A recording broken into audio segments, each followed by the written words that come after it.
6h25, Sud Radio et vous, ce matin, nous parlons, je vous le disais, de vos droits et plus précisément des droits de succession. Ils peuvent coûter cher, mais est-il possible de réduire le montant de la facture? Et si oui, comment? Pour nous éclairer, je reçois notre spécialiste, Maître Justine Fontana-Contant, avocate en droit des familles et des successions à Lunel, c'est près de Montpellier. Bonjour Maître. Bonjour Benjamin. Et merci d'être avec nous ce matin. Alors commençons par le début. Sur un héritage, on paye combien de droits de succession? Comment c'est calculé ça exactement? Alors, donc déjà, le droit de succession, il faut savoir que ça correspond aux droits et aux taxes qui sont collectés par le notaire pour le compte de l'État. Et ces droits de succession, ils correspondent à un pourcentage sur la part totale de l'héritage, éventuellement imputé d'éventuels abattements. Et ce pourcentage, il varie aussi en fonction du montant qui va être reçu et du degré de parenté que l'héritier va avoir avec le défunt.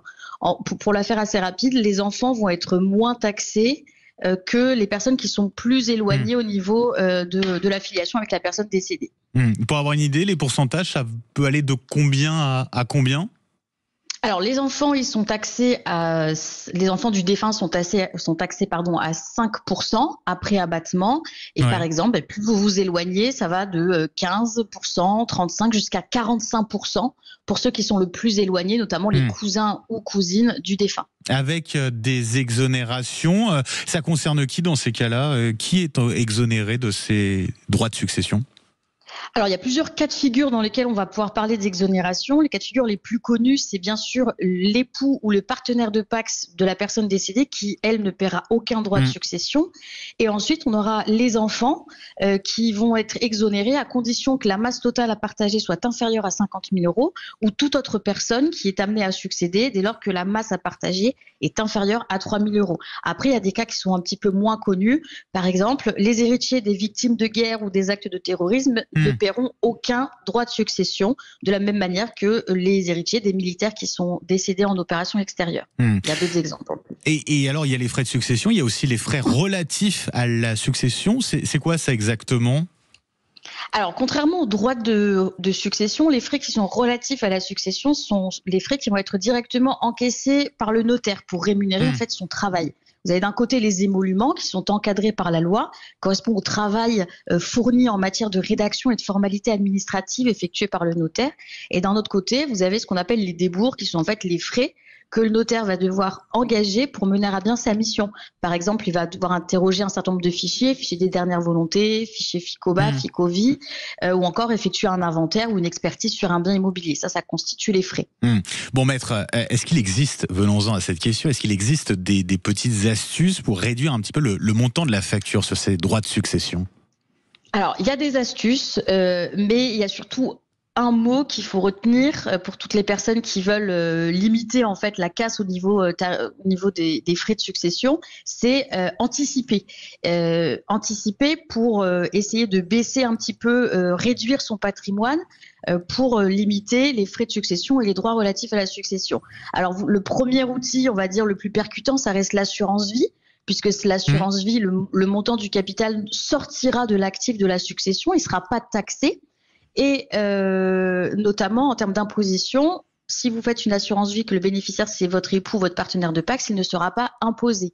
Pour les autres personnes, il y a des exonérations ou des abattements, mais là ça va dépendre de la date à laquelle l'assurance vie a été ouverte et de l'âge du souscripteur. À côté de l'assurance vie, il y a d'autres possibilités, des donations partage.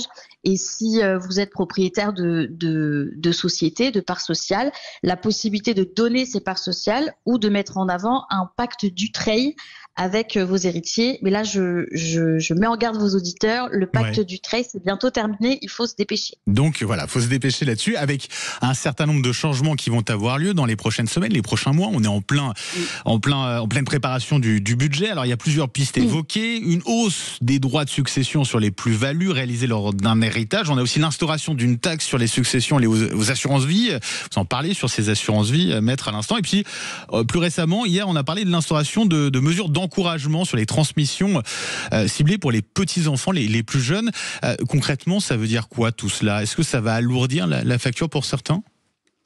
Alors déjà, donc pour les premières mesures que vous aviez évoquées, donc c'est la taxe sur les plus-values latentes. Alors ça ne va concerner que les gros patrimoines, mais ça pose quand même un petit souci parce qu'en fait, cette taxe sur les plus-values latentes, elle ne concerne que le patrimoine immobilier ou que les actifs financiers non liquides, c'est-à-dire les parts sociales ou les actions. Le problème, c'est que ce patrimoine immobilier ou ces actifs financiers non liquides peuvent être lourds, enfin ça peut chiffrer vite, mais la difficulté c'est qu'il n'y a pas de liquidité et que les héritiers vont se retrouver à devoir payer des taxes sur des biens qui ne génèrent aucun liquide et donc de vendre ces biens pour assumer leurs obligations fiscales.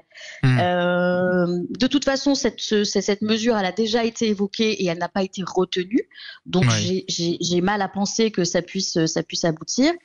Ensuite, pour les assurances vie, voilà.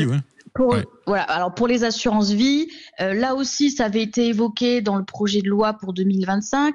Il s'agissait en fait de taxer les primes qui auraient été versées par le souscripteur au-delà de ses 70 ans et d'ensuite d'appliquer le barème de taxation pour tous les capitals supérieurs à un certain plafond, donc d'appliquer le barème de taxation des successions.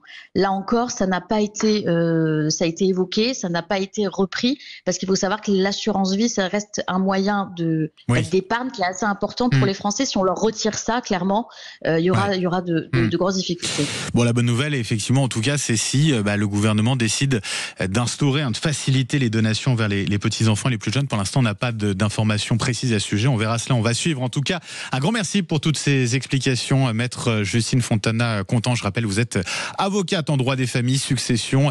Votre cabinet est basé à Lunel, près de Montpellier. Très belle journée à vous.